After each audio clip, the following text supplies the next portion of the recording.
Take দুনিয়া নিয়ে যারা খোঁজ খবর রাখেন তারা হয়তো অনেকেই জেনে গেছেন অ্যাপলের অনলাইন স্টোরে অ্যাপল ওয়াচ বিক্রি এই মুহূর্তে বন্ধ হয়ে গেছে এবং আগামী 24 তারিখের পর থেকে অ্যাপলের যে ফিজিক্যাল স্টোর থাকছে সেখানেও নতুন অ্যাপল ওয়াচ আর বিক্রি করা হবে না। বিষয়টা এমন না শখ করে অ্যাপল তাদের ওয়াচ বিক্রি করা বন্ধ করে দিয়েছে, ব্যাপারটা পুরোটাই ঘটেছে ডেফিনেটলি পেটেন্ট ইস্যুর কারণে। তো পেটেন্ট দিয়ে ঝামেলা ছোট বড় সব কোম্পানির ক্ষেত্রেই ঘটে থাকে, রেগুলার তারা এইসব বিষয়গুলো ফেস করে থাকে, বাট পেটেন্ট ইস্যুর কারণে কোনো প্রোডাক্ট সেল বন্ধ হয়ে যাওয়া এরকম অভিজ্ঞতা কিন্তু অ্যাপলের জন্য একদমই নতুন।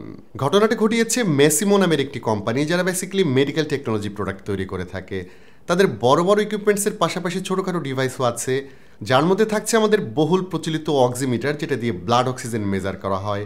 এবং এই জিনিসের সাথে আমাদের পরিচয় করোনা মহামারী যখন চলছিল, আমার মনে হয় তখন এই জিনিস আমাদের সবার ঘরে ঘরে ছিল। তো তারা ক্লেম করেছে অ্যাপল ওয়াচে যে ব্লাড অক্সিজেন মেজার করার টেকনোলজি ব্যবহার করা হয়েছে তাতে তাদের যে পেটেন্ট সেটা ভায়োলেট করা হয়েছে, এবং এটা নিয়ে তারা কিন্তু 2022 সালেই আইটিসি মানে ইন্টারন্যাশনাল ট্রেড কমিশনের কাছে কেস ফাইল করেছিল। কেসটা অনেক দিন ধরেই চলছিল, অ্যাপল আইনিভাবে সেটাকে ফেস করার চেষ্টা করছিল, ইভেন ম্যাসিমোর সাথেও এক ধরনের সমঝোতা করার চেষ্টা তারা করেছে, বাট শেষ রক্ষা কিন্তু হলো না। ফাইনালি তাদের প্রোডাক্ট সেল কিন্তু বন্ধ রাখতেই হলো। তবে অ্যাপল ওয়াচ বিক্রি বন্ধ কিন্তু সব দেশের জন্য হচ্ছে না, শুধুমাত্র ইউএসের ক্ষেত্রে এই ব্যানটা কার্যকরী থাকবে। অন্যান্য দেশের ক্ষেত্রে অ্যাপল ওয়াচ বিক্রির ক্ষেত্রে কোনো ধরনের নিষেধাজ্ঞা থাকছে না, এবং অ্যাপল ওয়াচ সিরিজ 6 থেকে ব্লাড অক্সিজেন মেজারমেন্ট সেন্সর থাকলেও নিষেধাজ্ঞা আসছে শুধুমাত্র নতুন মডেলের ক্ষেত্রে, মানে অ্যাপল ওয়াচ সিরিজ 9 এবং অ্যাপল ওয়াচ আলট্রা 2 অ্যাপল তাদের কোনো অনলাইন বা অফলাইন কোনো ধরনের স্টোরেই বিক্রি করতে পারবে না যতদিন এই ব্যান অ্যাক্টিভেট থাকবে। তো অ্যাপল এখন এই ইস্যুটা আইনিভাবে রিজলভ করার চেষ্টা করবে অবশ্যই। এছাড়া তাদের কাছে কিন্তু আরেকটি ওয়ে আছে, সেটা হচ্ছে আমেরিকান প্রেসিডেন্ট জো বাইডেন যদি তার যে ভেটো পাওয়ারটা আছে সেটা যদি ব্যবহার করে তাহলে আইটিসির যে ব্যানটা থাকছে সেটা কিন্তু অটোমেটিকলি উঠে যাবে। তবে জো বাইডেন তার এই ভেটো পাওয়ারটা ব্যবহার করবেন কি করবেন না সেটা কিন্তু নিশ্চিতভাবে বলা যাচ্ছে না।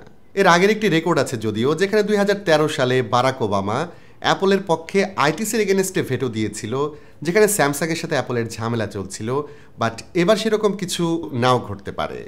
ইন্টারেস্টিং ব্যাপার হলো অ্যাপল এমন সময় বিপদে পড়লো যখন আমেরিকায় কিন্তু হলিডে সিজন চলছে, যেখানে ক্রিসমাস উপলক্ষে প্রচুর কেনাবেচা হচ্ছে। তখন এই সিচুয়েশন ডেফিনেটলি অ্যাপলের যে ইয়ারলি রেভিনিউ আছে সেখানে বড় ইম্প্যাক্ট ফেলবে।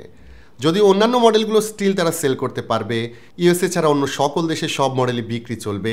ইভেন থার্ড পার্টি সেলার যারা আছে লাইক অ্যামাজন বা বেস্ট বাই, তাদের ক্ষেত্রেও কিন্তু এই ব্যারিয়ার থাকছে না। মানে অ্যাপল তাদের অফিসিয়াল হাবগুলোতে সেল না করতে পারলেও অন্যান্য সেলার যারা আছেন তারা অ্যাপল ওয়াচ 9 বা আলট্রা 2 কিন্তু নর্মালি সেল করতে পারবেন। তো এখন কথা হচ্ছে আইটিসির এই ব্যানটা যদি কন্টিনিউ করে বা অ্যাপল যদি কোনোভাবে কোনো লিগালি এটাকে রিজলভ করতে না পারে, বা জো বাইডেন যদি তার ভেটো পাওয়ারটা প্রয়োগ না করেন, তখন এই দুটি মডেলের ক্ষেত্রে কি হবে, অ্যাপল আসলে কি করবে? আমার মনে হয় যদি কিছুতেই অ্যাপল কিছু না করতে পারে তখন হয়তো ইউএসের ক্ষেত্রে তারা সফটওয়্যার আপডেট দিয়ে ব্লাড অক্সিজেন মেজারমেন্টটা বন্ধ করে দিতে পারে দুটি মডেলের ক্ষেত্রে, তাহলে ম্যাসিমো বা আইটিসির পক্ষ থেকে আর কিন্তু কোনো কমপ্লেন থাকবে না। তবে ঘটনা যেটাই ঘটুক, কোনো সন্দেহ নাই অ্যাপলের মতো বড় কোম্পানির জন্য এটা কিন্তু বড় আকারের একটি ধাক্কা। অ্যাপল এই ধরনের সিচুয়েশন এর আগেও ডিল করেছে, বাট প্রোডাক্ট সেল বন্ধ করে দিতে হচ্ছে, এটা কিন্তু অ্যাপলের জন্য একদম ব্র্যান্ড নিউ একটি সিচুয়েশন। যাই হোক, শেষ পর্যন্ত দেখা যাক অ্যাপলের ভাগ্যে আসলে কি ঘটে। পরবর্তী যে আপডেট সেটা অবশ্যই আপনাদের সঙ্গে শেয়ার করার চেষ্টা করব। আর অ্যাপলের এই দুরবস্থায় যারা কিছুটা খুশি হয়েছেন তারা চাইলে ভিডিওটি আপনাদের বন্ধুদের সঙ্গে শেয়ার করতে পারেন। আজকের মতো আমি বাবু এখানেই বিদায় নিচ্ছি। সবাই ভালো থাকবেন, অনেক ভালো।